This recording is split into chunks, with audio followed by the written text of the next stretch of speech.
This is Corey Ray, age 12 months. She's learning to speak, and so far she has one major accomplishment. Hi. But researchers at McGill University in Montreal are paying less attention to her first word than to this. Who's mama? Listen to that again. There you go. Who's mama? This is babbling, when a baby repeats a syllable over and over. All babies do it. It's part of learning to communicate. But according to psychologist Laura Petito, babbling is not language as we know it, as meaning and content. It's language as a baby knows it, as forms and sounds. The important thing about the way children use these forms is that they don't mean anything. There's nothing in the world that they're referring to. It is a stage of human development where the child is simply playing with the raw form of human language. Well, how did you know she was babbling? What was Ba, different? ba, ba, ba, ba. She just started. Ba, ba, ba. If Corey Ray doesn't mean anything when she babbles, then why does she do it? Most linguists think that a baby like Corey Ray babbles because she is establishing control over the muscles that produce speech. Laura has a much more radical idea. She thinks Corey Ray is babbling not because her vocal tract is maturing, but because her language ability is maturing.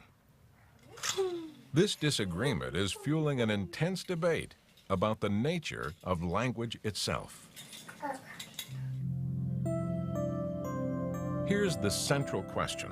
Are language and speech as intimately connected as they seem? We've evolved so that our brains work together with our vocal tract to produce language in the form of speech. But if our vocal tract hadn't evolved this way, would we still have language? Many linguists say no. Laura says yes. Language is an independent part of the brain, which would find some way to come out, even in the absence of sound. But in a world where language is expressed through speech, how would you study that question? Here's how. This is Ramy, 18 months old. Ramy is profoundly deaf, and so are his parents. From birth, he's been exposed to a language based not on speech, but on signs, produced not with the vocal tract, but with the hands. Both Ramy's parents communicate to him in sign language. Children like Ramy are a unique opportunity to test Laura's theory. If you want to understand whether language is involved in the production of babbling or speech is involved in the production of babbling, sign languages are the test case because they're not based on speech.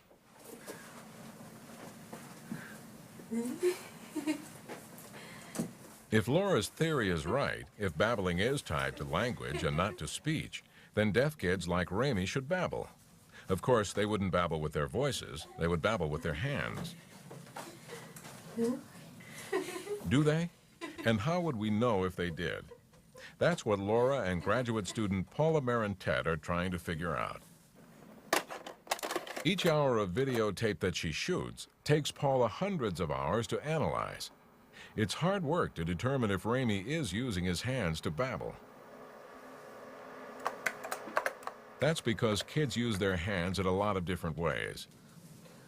To point to things, to scratch themselves, to handle objects, to express anger. We played with this before. And all kids do a lot of this kind of gesturing when they're excited.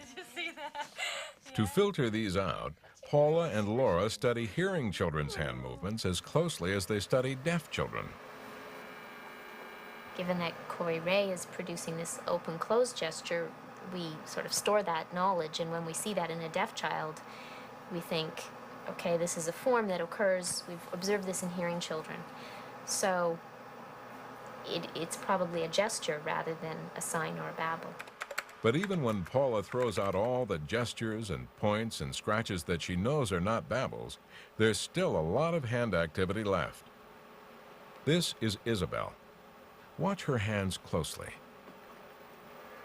This gesture has never been seen in hearing children, and it doesn't refer to anything. Now Paula can move to a new level of analysis. Is the hand shape and hand movement that the baby is using commonly seen in adult sign language? Watch as this adult makes the sign for angry and for curly. Notice the hand shape, an open hand with curved fingers, the same as Isabel's, and the movement, a kind of flapping at the wrist. Reminiscent of this movement, a sign that means don't want, as in I don't want an apple. Now, how does what Isabel is doing with her hands compare with this? For Laura, all the hours of screening and studying come down to this question. Is what the deaf children do with their hands the same as what this hearing child does with his voice? What the child did is he extracted out a sound that he heard in his environment, a sound that's in world languages. It's organized in relation to another sound, so there's a consonant and a vowel. It's organized in a syllable, and this syllable is repeated again and again and again. Now Laura turns to a tape of Vance, a 9-month-old deaf child. His sister and his mother are signing about what they did earlier that day. Trying to get into the conversation, but not yet able to sign, Vance puts his hand directly in their line of sight and makes this gesture. Here they are, all the same features of babbling that Laura has observed in hearing children. And of course, this time, the repeated syllable consists not of a consonant and vowel, but of a hand shape and hand movement. Vance is babbling.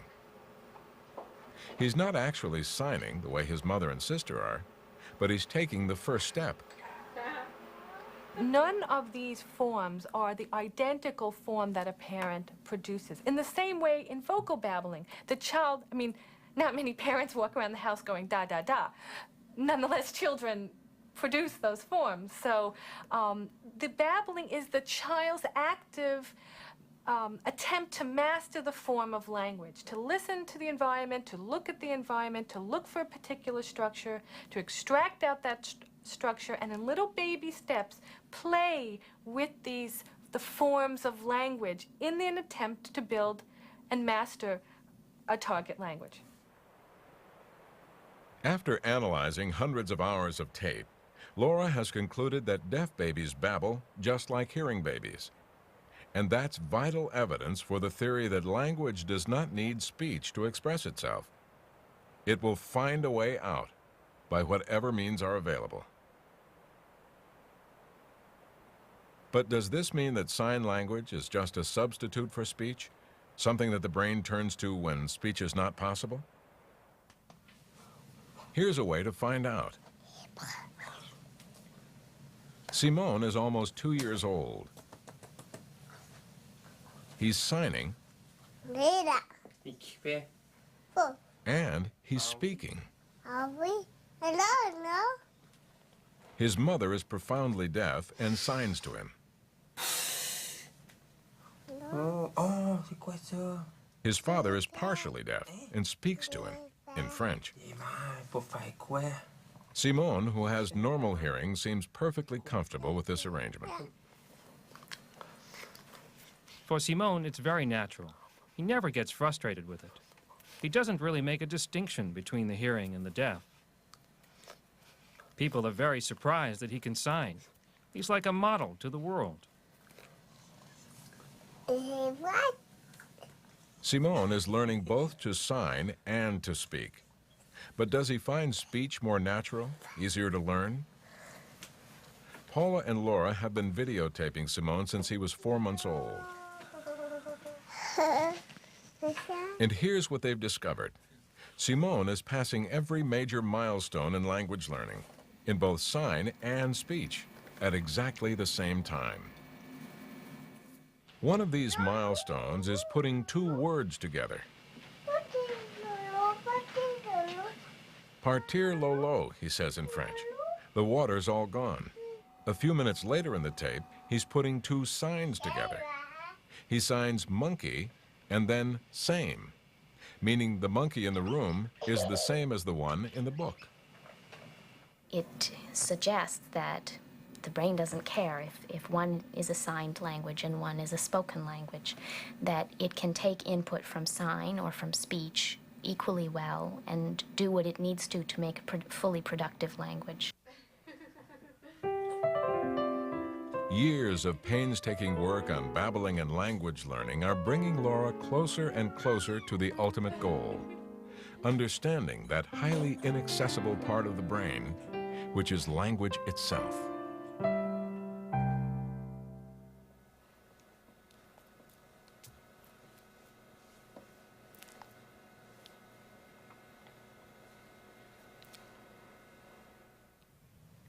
Communicating with your hands works fine as long as other people know the language. That's what Katie just said in sign language, and it points to the practical follow-up to this story. If Laura Petito is right, then using your hands is just as natural a way to communicate as using your voice. But evolution has created a world in which hearing is a given and speech is the norm, and that creates obstacles for deaf people. For example, think how much you'd miss watching television without sound. Actually, thousands of deaf people see Frontiers and many other TV programs this way. These captions are broadcast along with the regular TV signal, but you normally don't see them unless you have a decoder. Captions help bridge the language gap, and they're a great example of the way technology should work. It doesn't get in the way if you don't need it, but if you do, it's right there.